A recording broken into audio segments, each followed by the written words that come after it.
करेंगे अमेरिकी राष्ट्रपति डोनाल्ड ट्रंप के G7 के लेकर एक बयान को लेकर। G7 जिसकी बैठक 10 से 12 जून के बीच होने वाली थी और उसे लेकर अब अमेरिकी राष्ट्रपति ने उसे पोस्टपोन कर दिया है सितंबर तक। और इसके पीछे का रीजन दिया गया है कि भारत, रूस, ऑस्ट्रेलिया और दक्षिण कोरिया को इसमें शामिल करना चाहिए और ये जो मंच है ये अपने आप में एक तरीके से वो काम नहीं कर रहा जिसकी जरूरत थी और इसका एक तरीके से पुनर्गठन होना चाहिए।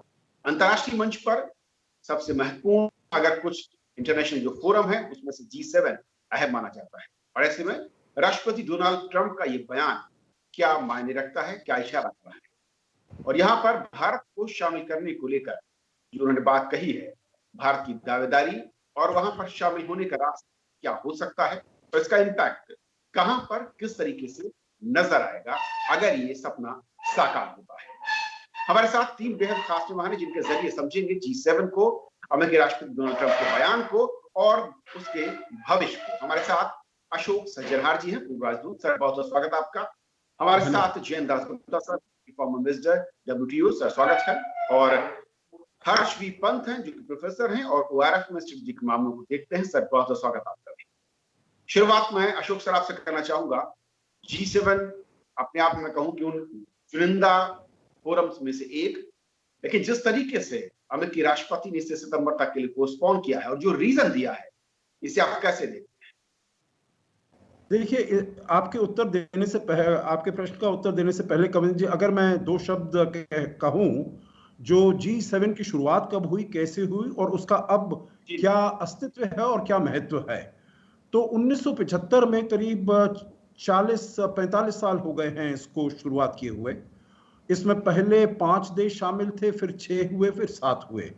और बेसिकली जो देश हैं जो IMF में जिनकी सबसे ज्यादा आर्थिक महत्व है, जिनकी GDP बहुत ज्यादा है, जो बहुत ही प्रॉस्परस देश हैं, बहुत ही जिनकी आर्थिक व्यवस्था बड़ी अच्छी है, उन 7 देशों को मिलाकर ये संस्था बनी है।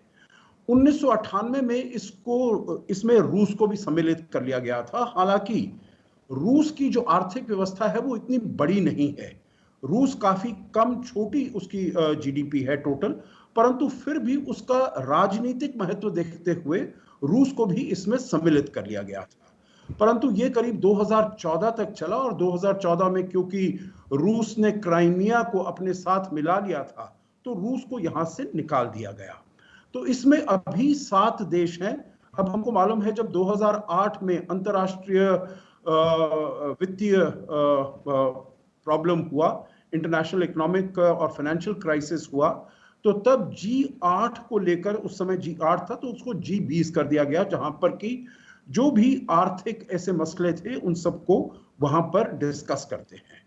तो अब जो राष्ट्रपति ट्रंप का ये कहना, जो यहाँ पर ये जो 7 मेंबर हैं और ये बहुत ही आउटडेटेड ग्रुप ऑफ कंट्रीज है, हालांकि देखा जाए तो इसमें काफी ये 7 देश हैं, अमेरिका है, इंग्लैंड है, कनाडा है, फ्रांस, जर्मनी, इटली, तो ये सब 7 पश्चिमी, और जापान है, और ये सभी 7 बड़े अच्छे बहुत शक्तिशाली देश हैं आर्थिक तरीके से।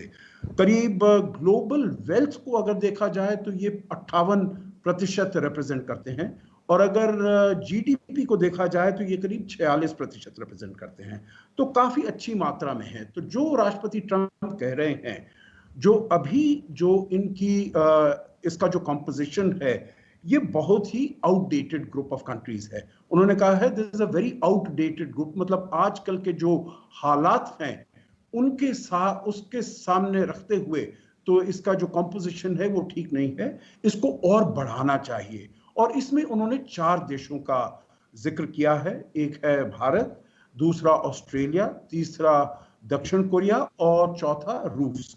रूस के बारे में वो पहले भी कहते रहे हैं, परंतु मेरे विचार से ये पहली मर्तबा है जो भारत को इसमें सम्मिलित करने की बात की गई है। मैं इसको बहुत ही वेलकम करूंगा, ये बहुत ही अच्छा कदम है, सराहनीय कदम है। और भारत की जो उभरती न केवल आर्थिक व्यवस्था के तरीके से, परंतु जो उसका रुतबा है, जो बन रहा है राजनीतिक तरीके से, सामरिक तरीके से, वो मेरे विचार से इससे रिकग्निशन में आएगा। बातचीत ये भी कही है जो वहाँ के अमेरिका के कुछ एनालिस्ट ने, कमेंटेटर्स ने, जो इसमें चीन के ऊपर लेकर बात होगी। मेरे विचार से उस हिसाब से भी ऐसा इस का एक्सपेंशन, इसको और बढ़ावा देना और भारत का उसमें सम्मिलित होना बहुत ही अच्छी बात है। मैं इसको वेलकम करता हूँ।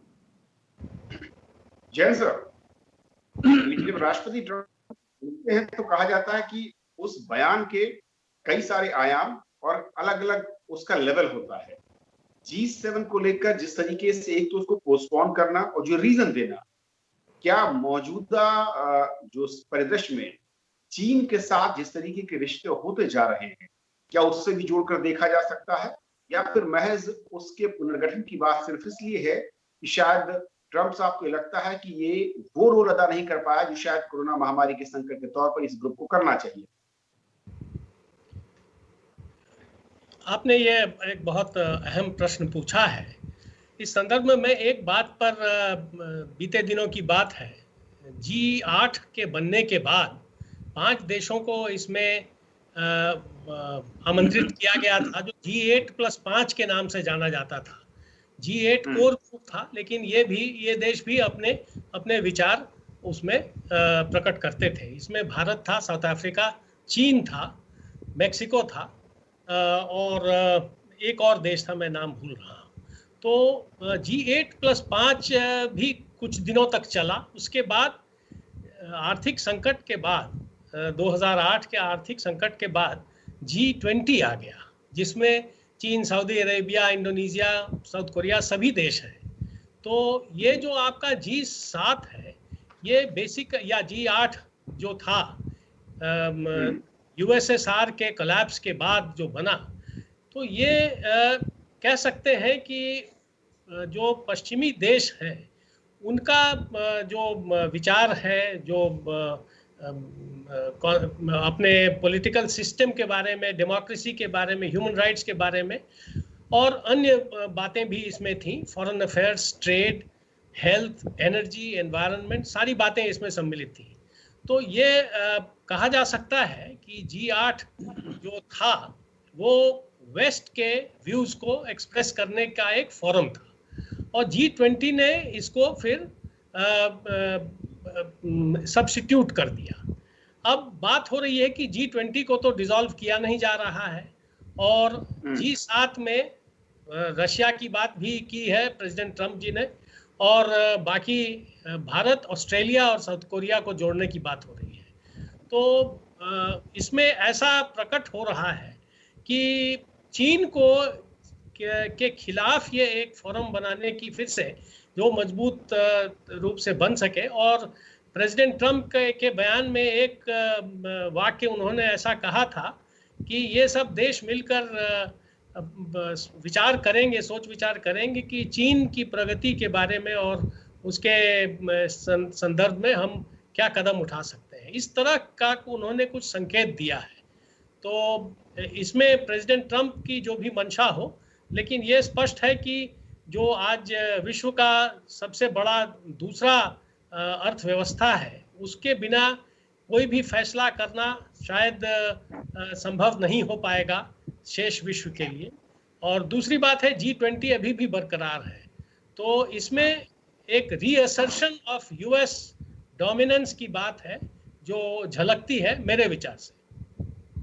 ओके, हर्ष, कैसे देखते हैं आप ट्रंप साहब के इस बयान को, और क्या वाकई जिस तरीके से कहा गुप्ता सर ने कि ट्रंप साहब की एक लाइन थी, उसके साथ साथ अगर मैं एक और लाइन को जोड़ूं जो स्ट्रेटेजिक कम्युनिकेशंस की निदेशक हैं एलिसा, उन्होंने जो साफ तौर पर कहा कि जब ये अनाउंसमेंट किया गया कि उसको एक्सटेंड किया जा रहा है, पोस्टपोन किया जा रहा है, कि हम चर्चा इस बात पर भी होगी बहुत अहम कि चीन के साथ भविष्य में किस तरीके से हम उसको हैंडल करें, टैकल करें। जिस तरीके से ये जो कॉन्सेप्ट पोस्टपोन किया ट्रंप साहब ने, जो रीजनिंग दी है, उसके साथ साथ क्या ये साफ तौर पर संकेत यही है कि कुछ बड़े देशों के साथ अब अमेरिका की तैयारी चीन को टैकल करने की भविष्य में, उसको लेकर जो एक बड़ा इशू दिख रहा है, उसी की तैयारी के तौर पर भी इसे पोस्टपोन किया गया है और भारत जैसे देश को उसमें शामिल करने की बात है? मुझे ऐसा लगता है कि जो दो तरह के इश्यूज हैं हमारे सामने, एक तो ग्लोबल इंस्टीट्यूशंस का है। कोविड-19 के बाद जिस तरह से फ्रेगमेंटेशन की बात हो रही है, कि जिस तरह से इंस्टीट्यूशनल कैपेसिटी ग्लोबल इंस्टीट्यूशंस की बिल्कुल सामने आई है, कमजोरी उसकी सामने आई है, तो उसके चलते किस तरह से हमको न्यू इंस्टीट्यूशंस क्रिएट करने हैं और उनको जिससे कि वो अपनी चैलेंजेस को रिस्पॉन्ड कर पाए, मुझे लगता है ये पहली जो समस्या विश्व के सामने है। दूसरी समस्या ये है कि जो आर्थिक वैश्वीकरण का जो मसला है वो किस तरह से फ्रेगमेंटेड हो गया है। तो कहीं पर जो दुनिया के देश हैं, खासकर बड़े देश, वो जैसा कि अभी एम्बेसडर साहब भी जिक्र कर रहे थे, कहीं पर चीन का मसला उसके उन सबके सामने बहुत मुंहवाए खड़ा है। तो आप किस तरह से इंस्टीट्यूशंस क्रिएट करेंगे जो इस प्रॉब्लम को इफेक्टिवली रिस्पॉन्ड कर पाएं, वो मुझे लगता है सबसे बड़ा चैलेंज है। और ट्रम्प साहब ने एक इशारा सा दिया है, मुझे नहीं लगता कि कोई बहुत स्पेसिफिक गाइडलाइन उन्होंने दी है, लेकिन ये जरूर उन्होंने ये दिखाया है कि हमको जरूरत है नए इंस्टीट्यूशंस की, जो आपस में जिस तरह का फ्रेगमेंटेशन हम देख रहे हैं वो उसको कम कर पाए और एक like minded group of nations कम से कम काम कर पाए। अब उन्होंने उसमें रशिया का भी जिक्र डाल के थोड़ा सा कॉम्प्लिकेटेड कर दिया मामला, लेकिन ये जरूर है कि कहीं पर इंस्टीट्यूशंस जो एग्जिस्ट अभी करते हैं उन पर सवालिया निशान खड़े हुए हैं। WHO से लेकर UN सिक्योरिटी काउंसिल तक कोविड-19 के बाद ये स्पष्ट हो गया है कि ये काम नहीं कर रहे हैं। हमको नए इंस्टीट्यूशंस, फ्रेमवर्क्स, ग्रुपिंग्स की जरूरत है। अशोक साहब, जैसे कि हर्ष ने कहा, क्योंकि कई जगहों से अमेरिका का वॉकआउट, या मैं कहूं कि एग्जिट, कई सारे इंटरनेशनल फोरम में पिछले जब से ट्रम्प साहब का कार्यकाल है, अलग अलग फोरम से अमेरिका को उन्होंने बाहर किया है। ऐसे में क्या ये उसी दिशा में एक बयान माना जा रहा है? कुछ नया बुनने की चाहत उनकी हमेशा से दिख रही है उनके राजनीतिक करियर में, या फिर इसके कहीं इंटरनल पॉलिटिक्स जो देश के अंदर की राजनीति है उससे कहीं है, या आर्थिक तौर पर चुनौतियों के लिहाज से वो देख रहे हैं? देखिए, मेरे विचार से कविंद्र जी, इसमें बहुत सारे मुद्दे हो सकते हैं एक साथ मिले हुए। आप जैसे कह रहे हैं, जो उनकी अंदरूनी पॉलिटिक्स है उसमें भी कुछ हो सकता है, क्योंकि अपनी अंदरूनी पॉलिटिक्स, अपने इलेक्शन के लिए उन्होंने चीन को निशाना बनाया है, WHO को निशाना बनाया है। परंतु इसको अगर हम दरकिनार कर दें, फिर भी हम देखते हैं जो भी मल्टीलैटरल इंस्टीट्यूशंस हैं आजकल, कविंद्र जी, चाहे WHO हो, चाहे WTO हो, चाहे UN सिक्योरिटी काउंसिल हो, ये कोई भी जो इंस्टीट्यूशंस हैं, न केवल कोविड-19 में तो एकदम ही उनको पाया गया है जो अपना वो बिल्कुल रिस्पॉन्सिबिलिटी ठीक तरीके से नहीं निभा पाई हैं, परंतु इससे पहले भी कविंद्र जी, आपको याद होगा जो प्रधानमंत्री मोदी ने कहा था, हमको रिफॉर्म्ड मल्टीलैटरलिज्म चाहिए। WHO के बारे में जब G20 मीटिंग हुई थी तो उन्होंने कहा था जो हमको एक strong and reformed world health organization चाहिए। जहां तक UN सिक्योरिटी काउंसिल का सवाल है, आपको मालूम है कविंद्र जी, जो हम कितने बरसों से कह रहे हैं, जो UN सिक्योरिटी काउंसिल का जो कॉम्पोजिशन है आजकल, वो बिल्कुल रिफ्लेक्ट नहीं करता है आज की रियलिटीज को। वो रिफ्लेक्ट करता है रियलिटीज 1945 की, जब द्वितीय महायुद्ध खत्म हुआ तो जो वहां पर विजेता बने उनको आपने परमानेंट मेंबर बना दिया है। परंतु इन 75 साल में और बहुत सारे देश ऐसे उभर कर आ गए हैं जिनको कि पूरी दुनिया में क्या हो रहा है, चाहे आर्थिक तरीके से हो, राजनीतिक तरीके से हो, सामरिक तरीके से हो, उनका वहां पर होना बहुत जरूरी है। एक मैं बात कहना चाहूंगा, जो ये अगर इस गुट में चीन नहीं शामिल तो इसकी कोई वो रेलेवेंस नहीं होती है, मैं इसको बिल्कुल नहीं मानता हूं। देखिए, बहुत सारे ऐसे गुट हैं, ऐसे ग्रुपिंग्स हैं जिसमें या अमेरिका नहीं है या चीन नहीं है। ये भी एक ऐसा ही ग्रुप है। इसमें जैसे मैं सबसे पहले बता रहा था, जो दुनिया की सबसे बड़ी अर्थव्यवस्था है उनको हमने इसमें शामिल किया है। अब भारत की गिनती 5वें नंबर पर आती है अर्थव्यवस्था में, पूरी दुनिया में $3 ट्रिलियन है। अगर हम ठीक तरीके से आगे चलते गए, अगले 5-6 साल में हम $5 ट्रिलियन हो जाएंगे, तो हमारी अर्थव्यवस्था तीसरे या चौथे नंबर पर आ जाएगी। तो इसलिए अर्थव्यवस्था के साइज से, मापदंड से बिल्कुल भारत का वहां पर होना जरूरी है। जिस प्रकार से भारत अपने को कंडक्ट कर रहा है, चाहे पूरी दुनिया में शांति हो, शांति स्थापित करनी हो, प्रॉस्पेरिटी करना हो, या सिक्योरिटी की बातें हो, या कोविड-19 की बात हो, देखिए हर स्थान पर भारत का जो रवैया रहा है बहुत ही अच्छा रहा है। तो मेरे ख्याल से हमको ये देखना चाहिए जो देखिए एक और चीज है चीन के बारे में बात करनी, ये बहुत जरूरी है जानना, जो जहां जहां भारत अपनी अपनी मेंबरशिप किसी भी ऑर्गेनाइजेशन में आगे करना चाहता है, चीन हमेशा अड़ंगा लगाता है। न्यूक्लियर सप्लायर्स ग्रुप में भारत उसमें बिल्कुल उसका सदस्य बनने के लिए उसमें सब कैपेबिलिटी है, जो भी मापदंड हैं वो सब मीट करता है। यूएन सिक्योरिटी काउंसिल में उसका मेंबर बनने के लिए, परंतु चीन हर जगह अड़ंगा लगाता है। तो मेरे विचार से ये जो नई संस्थाएं बन रही हैं, जो आगे आकर विश्व में जो भी चैलेंजेस होंगी उनको कैसे डील किया जाए, नए रूल्स कैसे लिखे जाएं, उसमें भारत का होना बहुत जरूरी है। और मेरे विचार से ये वाली जो संस्था है G7, अगर G10 बन जाती है, G11 बन जाती है, लाइक माइंडेड कंट्रीज हैं और वो मिलकर काम करना चाहते हैं। देखिए आखिरी बात इसमें मैं कविंद जी ये कहूंगा, पूरी दुनिया अब जान गई है जो चीन का जो बर्ताव रहा है कोरोना वायरस और उसके साथ साथ चलते हुए भारत के साथ सीमा में, तिब्बत में, सिक्किम में या फिर हांगकांग, ताइवान, साउथ चाइना सी, हर जगह उसका जो बिहेवियर रहा है बहुत ही अग्रेसिव बिहेवियर रहा है। तो देशों को मिलकर ये बात करनी पड़ेगी जो चीन को बैलेंस कैसे किया जाए, और ऐसे इस जब भी बातचीत होती है भारत को वहां पर होना मेरे विचार से बहुत ही आवश्यक होगा। ओके हर्ष, लेकिन यहाँ पर जिन कंट्रियों का नाम ट्रंप साहब ने लिया और खासतौर पर भारत, रूस, दक्षिण कोरिया, ऑस्ट्रेलिया, इस ग्रुप में अगर हम ये मान लेते हैं कि ये कोशिश कामयाब होती है और भारत को यहाँ पर एंट्री मिलती है, तो क्या भूमिका आप देखते हैं और ये भारत के लिहाज से, हमारे देश के लिहाज से कितना महत्वपूर्ण होगा और उससे क्या बदलेगा अंतर्राष्ट्रीय पटल पर हमारे देश की? भारत हमेशा से अपनी जो एक कैंडिडेसी है टॉप लेवल प्लेटफॉर्म्स पर, वो एडवोकेट करता रहा है। और इसीलिए भारत ये भी कहता रहा है कि यूएन सिक्योरिटी काउंसिल में राइटफुली, जैसा एम्बेसडर सज्जनार भी कह रहे थे, भारत को होना चाहिए। कई कारण ऐसे हैं और जो सर्वविदित हैं कि भारत वहां नहीं जा पा रहा है। भारत G7 का मेंबर बनता है और भारत G7 प्लस का मेंबर बनता है और उसमें भारत अपने आप में एक अग्रणी देश के रूप में उभर कर आता है। तो मुझे लगता है कहीं पर ये जो एक भारत अपना पक्ष रख पाएगा। भारत कई मामलों में जो लीडरशिप क्रेडेंशियल्स भारत ने अभी दिखाए हैं, खासकर अभी इसका मेंबरशिप लेकर आगे बढ़ता है, तो कहीं पर भारत को ही नहीं फायदा होगा बल्कि देश को भी एक ऐसी वॉइस मिलेगी जो न सिर्फ अपने लिए एडवोकेसी करती है बल्कि वो सारे जो डेवलपिंग कंट्रीज हैं जिनका नैरेटिव लेकर भारत आगे चलता है, वो नैरेटिव को बल मिलेगा। और एक बैलेंस जरूर बनेगा कि भारत जैसी इकोनॉमी, भारत जैसा देश जिसको ऑन इट्स ओन इंस्टीट्यूशनल बड़े जो इंस्टीट्यूशंस है उसमें मेंबरशिप मिलनी चाहिए, पर किन्हीं कारणों से नहीं मिल रही, खासकर यूएन सिक्योरिटी काउंसिल मेंबरशिप नहीं मिल रही, उसको अगर ऐसे प्लेटफॉर्म से मेंबरशिप मिलती है तो मुझे लगता है ये न सिर्फ ग्लोबल ऑर्डर के लिए अच्छा है और भारत के लिए तो अच्छा है कि भारत अपनी बात और बलपूर्वक रख पाएगा। ओके जैन सर, दो चीजें हैं, आर्थिक तौर पर किस तरीके के बदलाव, या मैं कहूं कि अंतर्राष्ट्रीय पटल पर भारत की भूमिका इस G7 प्लस में एंट्री होने के बाद, अगर से शामिल होता है भारत या शामिल कर लिया जाता है, किस तरीके से बदलेगी? और दूसरा ये, क्या यहाँ पर एंट्री के बाद जो बाकी बड़े फोरम हैं जिसकी दावेदारी की बात का जिक्र हर्ष कर रहे थे, वहां पर फिर ज्यादा वजन मिलेगा?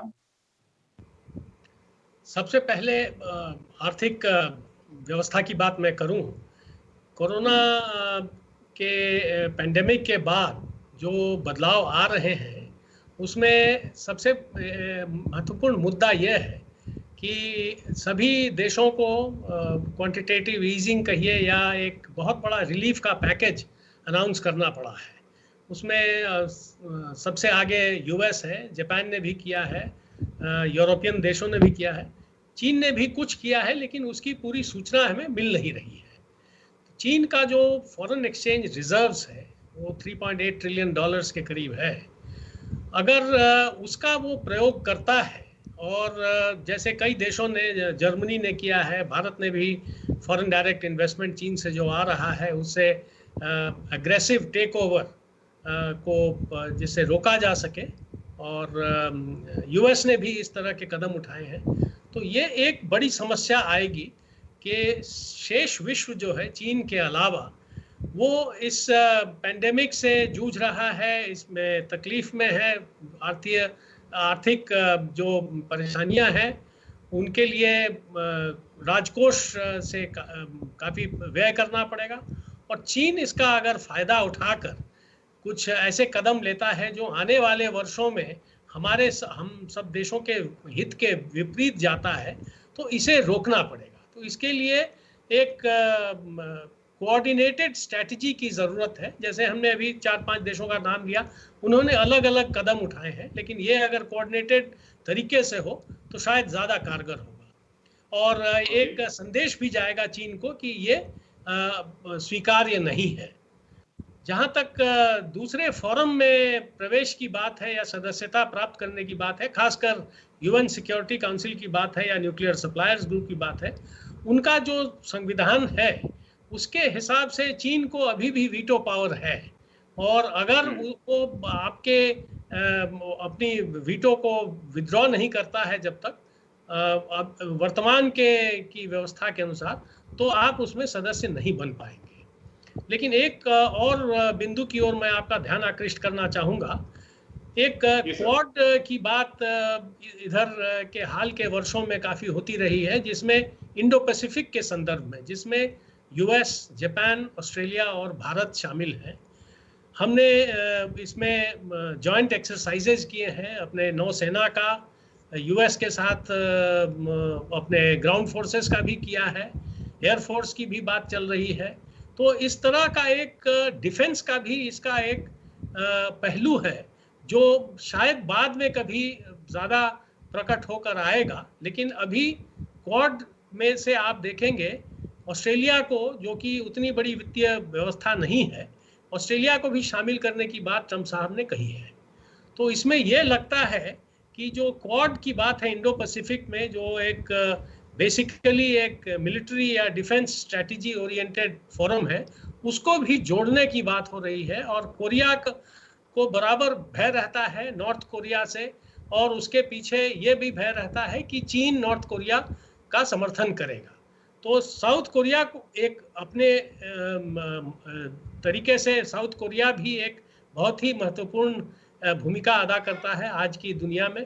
आर्थिक व्यवस्था के रूप में वो एक बहुत बड़ी आर्थिक व्यवस्था है और मिलिट्री कैपेबिलिटीज भी उसके हैं, क्योंकि उसके पीछे अन्य देश हैं। तो इन चारों देशों को सम्मिलित कर, या 3 देशों को सम्मिलित करने पर, रूस की बात मैं नहीं कर रहा हूँ, एक दूसरे प्रकार का एक रूप ले लेगा ये जो G7+3 या 4 जो है। तो इन दोनों पहलुओं को ध्यान में रखना पड़ेगा। जैसे अशोक सज्जनहार साहब ने कहा, मैं भी सहमत हूँ कि चीन ने जो अग्रेसिव पॉस्चरिंग की है, 12 देशों से शायद उसके अभी सीमा विवाद चल रहे हैं, कुछ साउथ चाइना सी में चल रहे हैं, कुछ भूमि सीमा पर चल रहे हैं। उसमें भारत तो एक ऐसा देश है जो पिछले 3-4 हफ्ते से इससे जूझ रहा है। कई वर्षों से ये समस्या रह करके सर उठाती रहती है। तो समाधान हमें चाहिए और उसमें अंतर्राष्ट्रीय एक अगर फोरम बने जिसके माध्यम से हम दबाव डाल सकें चीन पर कि ये चीजें जो हैं अमान्य होंगी, स्वीकार्य नहीं होंगी, तो इसमें भारत को फायदा ही होगा। ओके हर्ष, बहुत संक्षेप में, क्या इस ग्रुपिंग में भारत के शामिल होने से आर्थिक महाशक्ति बनने की दिशा में जो कदम है उन्हें कुछ रफ्तार, बल, ताकत मिलेगी? अगर ये सारे देश G7+4 जिनकी बात हो रही है साथ साथ में आकर ग्लोबली एक कोऑर्डिनेटेड रिस्पांस दे पाते हैं किसी क्राइसिस में, तो मुझे लगता है भारत के लिए ही नहीं, सारे विश्व के लिए, ग्लोबल इकोनॉमिक ऑर्डर के लिए बड़ी महत्वपूर्ण बात होगी। अगर ये एक प्लेटफॉर्म भारत के पास होता है तो भारत को न सिर्फ चीन के संबंध में थोड़ी लेवरेज मिलेगी, बल्कि अपने जो आर्थिक और डिप्लोमेटिक कैपिटल भारत की है उसमें भी इजाफा होगा। अशोक सर, क्लोजिंग कमेंट आपका। जी देखिए, 2 चीजें मैं इसमें कहूंगा। एक तो G20 है वो आर्थिक मसलों पर बात करती है, ये G7+ जो होगा ये सभी प्रकार के मसलों पर, राजनीतिक, सामरिक, रक्षा, सिक्योरिटी, सभी पर करेगा और इसमें हमें फायदा होगा, क्योंकि ये भी, इसको अगर देखा जाए, ये भी एक क्वाड++ के तरीके से आएगा। अभी हम क्वाड+ की बात कर रहे हैं कोविड-19 के हिस्से में, तो ये वाला जो है ये बिल्कुल उस तरीके से हमको देखना पड़ेगा। और इसका देखिए बहुत महत्व है कविंद्र जी। आपने देखा होगा पिछले साल प्रधानमंत्री मोदी को बियारिट्ज में बुलाया गया फ्रांस में, जब G7 की मीटिंग हो रही थी। तो उस मीटिंग में हिस्सा करने के लिए तो बड़ी अच्छी बात है, जो कुछ भी बातें होती हैं, परंतु उसकी साइडलाइंस में जो मुलाकातें होती हैं हर एक नेता के साथ, वो बहुत ही महत्वपूर्ण है। और आपने देखा होगा जो ये सभी जो देश हैं, चाहे अमेरिका हो या फ्रांस हो या जर्मनी हो या जापान हो या ऑस्ट्रेलिया हो, सभी हमारे बड़े ही अच्छे सामरिक मित्र हैं। तो इनके साथ अपने संबंधों को आगे ले जाना, ये हमारे लिए और फायदेमंद होगा, साबित होगा। और इसको हर तरीके से मैं तो कहूंगा जो हमको इसको बड़ी अच्छी तरह वेलकम करना चाहिए, चाहे हमारी आर्थिक स्थिति हो, हमको कैपिटल चाहिए, हमको टेक्नोलॉजी चाहिए, हमको इनोवेशन चाहिए, ये हम इन देशों से ले सकते हैं। अगर हम $5 ट्रिलियन इकोनॉमी चाहते हैं, अगर हम चाहते हैं जो सप्लाई चेन्स, वैल्यू चेन्स चीन में हैं, इन सभी देशों की हैं, उनको बाहर निकलना है, वो अगर उनको हम भारत में आकर्षित करना चाहते हैं, तब भी हमारे संबंध इन देशों के साथ बड़े हमारे लिए फायदेमंद साबित होंगे। जी, ओके, बहुत शुक्रिया आप तीनों का हमारे साथ इस अहम चर्चा